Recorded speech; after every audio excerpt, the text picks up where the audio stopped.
নাহমাদুহু ওয়া নুসাল্লি আলা রাসূলিহিল কারীম। বিসমিল্লাহির রহমানির রহিম।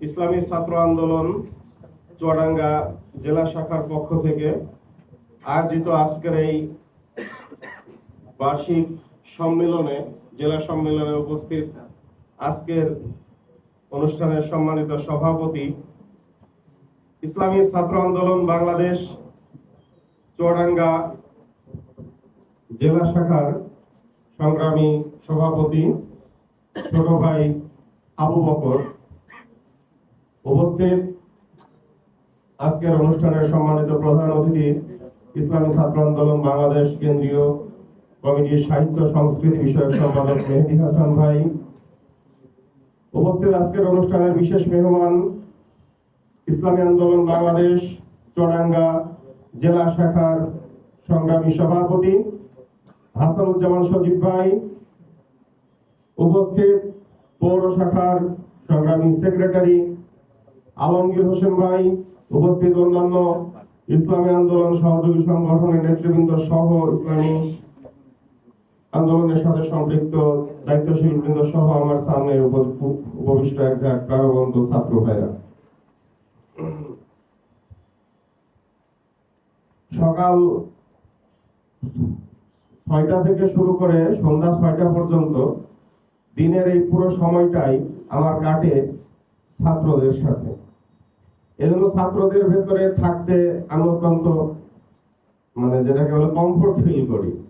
তাদের মন মস্তিষ্ক মগজ আমার কথাবার্তা তাদের সাথে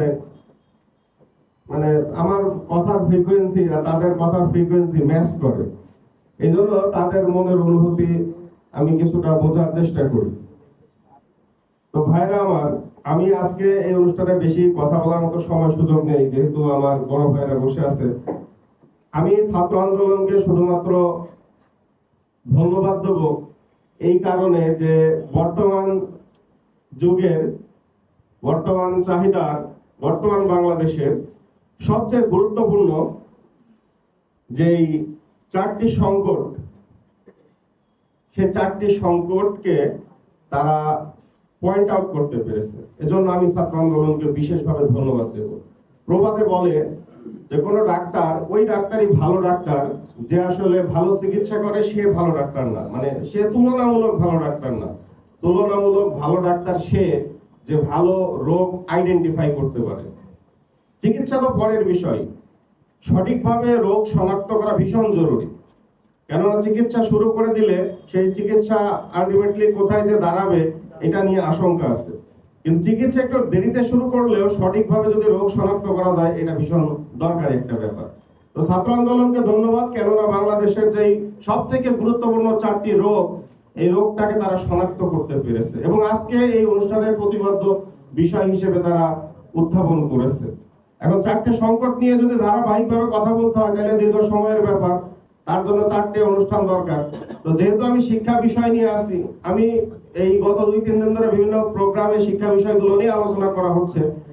তো আমি শুধু একটা জিনিসই বলতে চাই যে আমাদের দেশের কোমলমতি শিক্ষার্থীদের যারা, তোমরা এই যে আমি একটু তুমি করে বললাম, আপনারা যারা এখানে উপস্থিত আছেন, আপনাদের চিন্তার উপরে আমি শুধু একটা জিনিস ছেড়ে দিলাম যে আজকে যদি আপনাকে কল্পনা করতে বলা হয়, আপনার নিজেকে ভাবতে বলা হয় যে আমি একজন মেয়ে, আপনি অমুক, আপনি XYZ সামন কেউ একজন, আপনি যদি নিজেকে ভাবেন আমি একজন মেয়ে, আচ্ছা এটা কি ভাবতে আপনি আরাম বোধ করবেন? একদম সত্যি কথা বলবেন। আমি তুষার ইমরান, আমি একটা মেয়ে, এটা ভাবতেই জানি ভিতরে কি কেমন একটা গা গুলিয়ে আসছে না, একটু অস্বস্তি বোধ হচ্ছে না? এরকম যে শুধু এই ক্ষেত্রে হয় তাই না, আপনাকে আমাকে যদি বলা হয় যে এরকম সুন্দর করে একটা সাপের মাংস, সাপ, এরকম বড় সাপ, এরকম মোটা সাপ কুচি কুচি করে বাইন মাছের মতো কেটে একদম মশলা টসলা দিয়ে ঝোল করে ফাইন ভুনা করে দেওয়া হয়েছে প্লেটে, প্লিজ স্যার খান, হোটেল পেয়ারের পরিবেশনা সাপের মাংস। কয়জন খাবেন এখানে? কি পারবেন খেতে? গা গুলিয়ে আসবে না? অস্বস্তি লাগবে না? অথচ পৃথিবীর অনেক দেশে অনেক মানুষের কাছে, আপনার চেয়ে আমার চেয়ে জ্ঞানী মানুষ, বুদ্ধিমান মানুষ, ডাক্তার, ইঞ্জিনিয়ার, তাদের কাছে সাপের মাংস অত্যন্ত প্রিয় এবং সুস্বাদু বলে তারা দাবি করে এবং তারা নিয়মিত সেটা খায়, পয়সা দিয়ে কিনে খায়। এরকম মানুষ সারা পৃথিবীতে আছে না? অনেক। আপনাদের জানা আছে?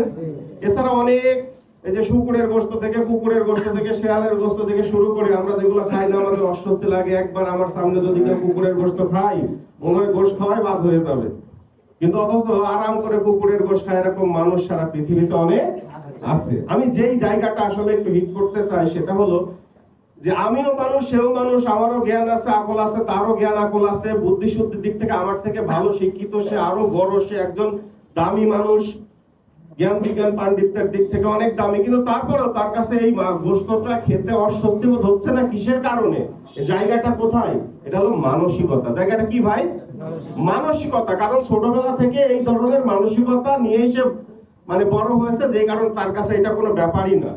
আপনি এবং আমিও যদি ছোটবেলা জন্মের পরে দেখতাম যে আমার পরিবারে এই সাপের মাংস কুচি কুচি করে একেবারে খুব আনন্দ করে উৎসব করে খাওয়া হয়, যেদিন সাপের গোশত রান্না করা হয় সেদিন বাড়িতে দই আসে, খুব মজাদার খাবার, তাহলে ছোটবেলা থেকে আমরা কি এটা খাওয়ার সাথে অভ্যস্ত হয়ে যেতাম না?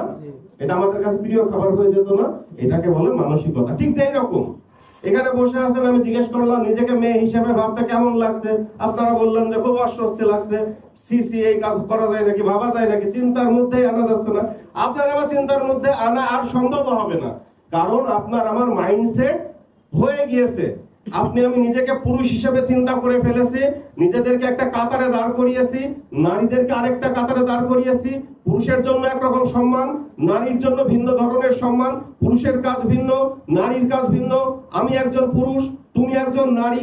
এই পারিবারিক শিক্ষা, এই সামাজিক শিক্ষা, এই নৈতিক শিক্ষা, স্কুল কলেজে এই শিক্ষা, বিশ্ববিদ্যালয়ে এই শিক্ষা, মসজিদ মাদ্রাসা এই শিক্ষা, সব জায়গা থেকে শিক্ষা নিতে নিতে নিতে নিতে আমাদের মাইন্ডসেট এইরকম হয়ে গেছে। তাই আমাদের কাছে একটা অস্বস্তি লাগছে নিজেকে নারী হিসেবে ভাবতে। কিন্তু যেই প্রজন্ম আসছে, যে নতুন শিশু, যে এখনো দুনিয়াদারি কিছুই দেখেনি, যে দুনিয়াদারির কিছুই বোঝে না, তাকে যে কোনো দিকে ডাইভার্ট করা যায়, যে কোনো দিকে তাকে কনভার্ট করা যায়। তার সামনে যদি বলা হয় যে দেখো তোমার ফিজিক্যাল বডি একটা স্ট্রাকচার ঠিক আছে, এটা শারীরিক ভাবে গঠন হয়েছে, একেবারে সেল ডিভিশন দিয়ে তোমার এরকম টিস্যু সব মাসেল টাসেল তৈরি হয়েছে, ঠিক আছে, কিন্তু তুমি চাইলে নিজেকে আলাদাভাবে নারী হিসেবে ভাবতে পারো, তুমি চাইলে নিজেকে আলাদাভাবে পুরুষ হিসেবে ভাবতে পারো। আপনি আমার ভাবতে কষ্ট হবে, কিন্তু তার ভাবতে কষ্ট হবে না। সে হয়তো ভাবতে যে হয়তো এটা স্বাভাবিক ব্যাপার বা এটা একটা ন্যাচারাল ঘটনা হতেই পারে। তাহলে চিন্তা করেন, আজ থেকে ঠিক 10, 15, 20, 30, আমি ধরে নিলাম 50 বছর পরের প্রজন্মটা কল্পনা করেন তো একবার, কি প্রজন্ম গড়ে উঠবে। বলতে পারেন এই ধরনের কথাবার্তা তো খালি গল্প উপন্যাসে মনে হয় না, এটা গল্প না, এটা বাস্তবেও হয়। আপনারা অনেকে জানেন, যারা ডেটা জানেন, যে পৃথিবীর এরকম অনেক দেশ আছে যাদের দেশে 40%, 50%, 60, 70, আসিফ মাহতাব স্যার বলেছে 65% পর্যন্ত মানুষ নিজেদেরকে অ্যাজ ইউজুয়াল, নিজেদেরকে কিভাবে যে আমি একটা নারীর প্রতি আসক্ত হতে পারি, মানে আমি একজন মানুষ। ওই যে কালকে আমি একটা কথা বলেছিলাম ইউটিউবেও আজকে, যে আমাদের বইয়ে মোটা হরফে সমাজ বিজ্ঞান বই লিখে দিয়েছে সবার উপরে মানুষ সত্য, তাহার উপরে নয়। মারাত্মক কথা। এক কথা দিয়ে আপনি নিজেকে নাস্তিক বানিয়ে ফেলতে পারবেন, এক কথা দিয়ে নিজেকে নারী পুরুষের বৈষম্য ওদের ভাষায় দূর করে ফেলতে পারবেন। সবার উপর আমি একজন মানুষ, আমি চাইলে একটা নারীর প্রতি আসক্ত হতে পারি, আমি চাইলে একটা পুরুষের প্রতি আসক্ত হতে পারি, একটা নারী চাইলে নারীর প্রতি আসক্ত হতে পারি, ইত্যাদি ইত্যাদি। যাই হোক, এইগুলো নিয়ে আমি আর কথা বলতে চাচ্ছি না। আমি আর একটা ছোট্ট কথা বলে আলোচনাটা শেষ করতে যাচ্ছি। আমি আসলে আসার সময় 2টা বই হাতে করে এখানে আসতে চেয়েছিলাম, কিন্তু আমি সময়ের অভাবে আসিনি। সেটা হলো, এখানে আপনারা যারা বসে আছেন অধিকাংশই সম্ভবত মনে হয় 50-50 হবে, যে অর্ধেক স্কুলে পড়েছেন আর অর্ধেক হচ্ছে যে মাদ্রাসায় পড়াশোনা করেছেন। যারা মাদ্রাসায় পড়াশোনা করেছেন তারা বিষয়টা অবগত না, যারা স্কুলে পড়েছে তারা আমার সাথে কথার সাথে রিলেট করতে পারবে। যে স্কুলে যারা পড়েছেন, আমরা যারা স্কুলে পড়াশোনা করেছি, তারা সবাই স্কুলে পড়ার পরে, ইসলাম শিক্ষা বই পড়ার পরে আমরা জানতে পেরেছি যে রসায়ন বিজ্ঞানের মতো একটা বিজ্ঞানের জনক হলো জাবির ইবনে হাইয়ান। আমরা জানতে পেরেছি কেমিস্ট্রি শব্দ, যেটা নিয়ে একেবারে খুব, কেমিস্ট্রি শব্দ জন্ম হয়েছে আলকেমি থেকে। ইবনে রুশদ, ইবনে খালদুন, ইবনে সিনা চিকিৎসা বিজ্ঞান, ভৌগোলিক, ইবনে মাসুদ ইত্যাদি ইত্যাদি ইত্যাদি। এটা জানার পরে মুসলমান হিসেবে নিজেকে অনেক গর্বিত হয় না? এইটা কিন্তু যারা এই যে আমাদের ষড়যন্ত্র করছে, চক্রান্ত করছে, তাদের ভীষণ মাথা ব্যথার কারণ। এটা ঠিক আবু জেহেলের ওই অংশের সাথে আপনি মিলিয়ে ফেলতে পারবেন। তারা বলেছিল কি, যে তুমি মসজিদে যাও, তুমি মাদ্রাসায় যাও, কিন্তু সমাজপতি নিয়ে বা সামাজিক স্ট্রাকচার নিয়ে তোমার কোনো চিন্তা বা তোমার কোনো ফিলোসফি থাকা যাবে না। এটা তো আবু জাহেলের চিন্তা ভাবনা, এটা তো ওই সমাজে জাহেলিয়াতের চিন্তা ভাবনা। ঠিক এরা ওই আপনি আজকে যে যাদের ক্লাস 7 এবং 8 এবং 9 এর বই আছে, বিশেষ করে ক্লাস 9ম শ্রেণী, আমার বাসায় বইটা রয়েছে, আমি আসার সময়ও দেখে এসেছি, আমি দেখে এসে বলছি, আমি শুনে এসে বলছি না, আমি পৃষ্ঠা উল্টে দেখে বলছি। সেই বইয়ে ইমানের কথা আছে, আকীদার কথা আছে, সালাতের কথা আছে, হজের অধ্যায়টা আছে, মহানবী সাল্লাল্লাহু আলাইহি ওয়াসাল্লামের জীবনের অধ্যায়টা আছে। খোদার কসম, সেই অধ্যায়ের ভেতরে ইবনে খালদুনের ওই কথাটা নেই, ইবনে সিনার সেই কথাগুলো আর নেই, আল-কেমির সেই কথাগুলো আর নেই, ইবনে রুশদের কথাগুলো নেই।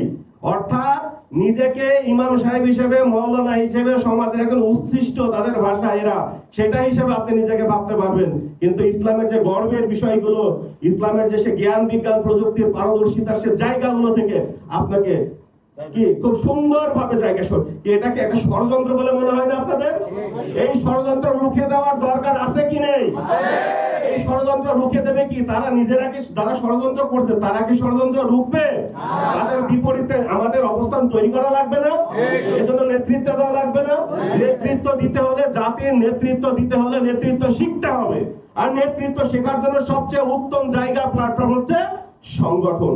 আর সংগঠনের মধ্যে বর্তমান বাংলাদেশের প্রেক্ষাপটে অত্যন্ত দামি এবং আদর্শবান এবং নৈতিকতা, আদর্শ, সুন্নত একটা সংগঠনের যা যা গুণ থাকা দরকার, তার সমন্বয় হচ্ছে ইসলামী ছাত্র আন্দোলন বাংলাদেশ। তাই আমি ব্যক্তিগতভাবে ছাত্র আন্দোলনের মাধ্যমেই কিন্তু আজকে এখানে দাঁড়িয়ে কথা বলছে। আপনারা অনেকে আমাকে চেনেন, আমরাও এই সমস্ত স্কুলে লেখাপড়া করেছি। ছাত্র আন্দোলনের মাধ্যমে আমরা আমাদের জীবনের পরিবর্তন ঘটিয়ে আদর্শিক বিপ্লবের এই কাফেলায় অংশগ্রহণ করেছি।